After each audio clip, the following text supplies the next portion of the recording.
പ്രതിപക്ഷം ശക്തമായ പിന്തുണ നൽകുന്നതോടെ ഇന്ത്യ നടപടി കടുപ്പിക്കുകയാണ് പാകിസ്ഥാനെതിരെ.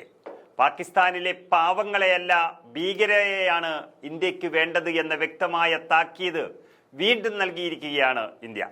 പഹൽഗാം ഭീകരാക്രമണത്തിൽ അങ്ങനെ മുന്നറിയിപ്പ് കടുപ്പിച്ചുകൊണ്ട് ഇന്ത്യ മുന്നോട്ട് വരുമ്പോൾ പാകിസ്ഥാൻ അമേരിക്കയുടെ സഹായം തേടിയതായും അറിയുന്നുണ്ട്. തീവ്രവാദികളിൽ ഒരാളെ പോലും വെറുതെ വിടില്ല എന്ന് പ്രധാനമന്ത്രി നരേന്ദ്രമോദിക്ക് പിന്നാലെ തന്നെ ആഭ്യന്തരമന്ത്രി അമിത്ഷായും വ്യക്തമാക്കിയിരിക്കുന്നു. തെരഞ്ഞു പിടിച്ച് ശിക്ഷ നടപ്പാക്കിയിരിക്കും എന്നാണ് അമിത്ഷായുടെ മുന്നറിയിപ്പ്. അതേസമയം നിയന്ത്രണ രേഖയിലും അന്താരാഷ്ട്ര അതിർത്തികളിലും കരസേന കടുത്ത ജാഗ്രത തുടർന്നുകൊണ്ടേയിരിക്കുന്നു.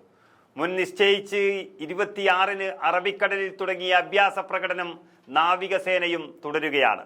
കപ്പൽ വേദ, വിമാനവേദ മിസൈലുകളും പരീക്ഷിച്ചിരിക്കുന്നു. കോസ്റ്റ് ഗാർഡ് കപ്പലുകളും അങ്ങനെ നിരീക്ഷണത്തിന് വന്നിട്ടുണ്ട്. അസാധാരണമായ നീക്കങ്ങൾ നിരീക്ഷിക്കുകയാണെന്നും തിരിച്ചടിക്ക് സേന സന്നദ്ധമായി കഴിഞ്ഞുവെന്നും നാവികസേനയും വ്യക്തമാക്കിയിരിക്കുന്നു. ഇന്ന് ഉത്തർപ്രദേശിലെ ഗംഗ എക്സ്പ്രസ് വേയിൽ യുദ്ധവിമാനങ്ങൾ അണിനിരത്തിക്കൊണ്ട് വ്യോമസേനയും അഭ്യാസ പ്രകടനങ്ങൾ നടത്തുകയാണ്. സേനാശേഷി വ്യക്തമാക്കുന്നതിനൊപ്പം തന്നെ പാകിസ്ഥാന് മേലുള്ള ഉപരോധവും ഇന്ത്യ കടുപ്പിച്ചുകൊണ്ടേയിരിക്കുന്നു. വ്യോമപാത അടച്ചതിന് പിന്നാലെ കപ്പൽ വഴിയുള്ള ചരക്ക് നീക്കവും നിർത്തിവയ്ക്കുവാൻ പോകുന്നു. പോസ്റ്റൽ സർവീസ് റദ്ദാക്കാൻ പോവുകയാണ്. പാക് വെബ്സൈറ്റുകൾക്കും നിരോധനം ഏർപ്പെടുത്തുകയാണ്. അങ്ങനെ കടുത്ത നിയന്ത്രണങ്ങളിൽ മാത്രം നടപടി ഒതുങ്ങുന്നോ എന്നൊരു സംശയമുണ്ട്. അതാണിപ്പോൾ കോൺഗ്രസും വ്യക്തമാക്കിയത്. കടുത്ത നിയന്ത്രണങ്ങളിൽ മാത്രം നടപടി ഒതുക്കുന്നതിൽ വിമർശനം കോൺഗ്രസ് പരസ്യമാക്കിയിട്ടുണ്ടെങ്കിലും ഇന്ത്യക്ക്, അതായത് കേന്ദ്ര സർക്കാരിന് പരിപൂർണ പിന്തുണ കോൺഗ്രസും അതുപോലെ പ്രതിപക്ഷമായ ഇന്ത്യ മുന്നണിയും നൽകി കഴിഞ്ഞു. അതേസമയം തിരിച്ചടിക്ക് സമയവും സാഹചര്യവും തീരുമാനിക്കാമെന്ന് പ്രധാനമന്ത്രി വ്യക്തമാക്കിയതിന് പിന്നാലെ സൈന്യം കർമ്മ പദ്ധതി തയ്യാറാക്കി വരികയാണ്. പുരോഗതി കരസേനാ മേധാവി ഇന്നലെ പ്രധാനമന്ത്രിയോട് പൂർണ്ണമായും വിശദീകരിച്ചു കൊടുത്തു.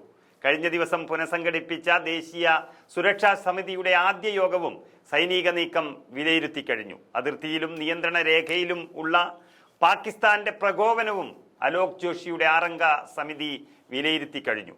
പഹൽഗാം ഭീകരാക്രമണത്തിൽ തിരിച്ചടിക്ക് സജ്ജമായി ഇന്ത്യൻ സേനകൾ നിൽക്കുമ്പോൾ ഏതു നിമിഷവും എന്തും സംഭവിക്കാം എന്നൊരു അവസ്ഥയിലാണുള്ളത്. നിയന്ത്രണ രേഖയിലും അന്താരാഷ്ട്ര അതിർത്തികളിലും കരസേന കനത്ത ജാഗ്രതയിലാണ്.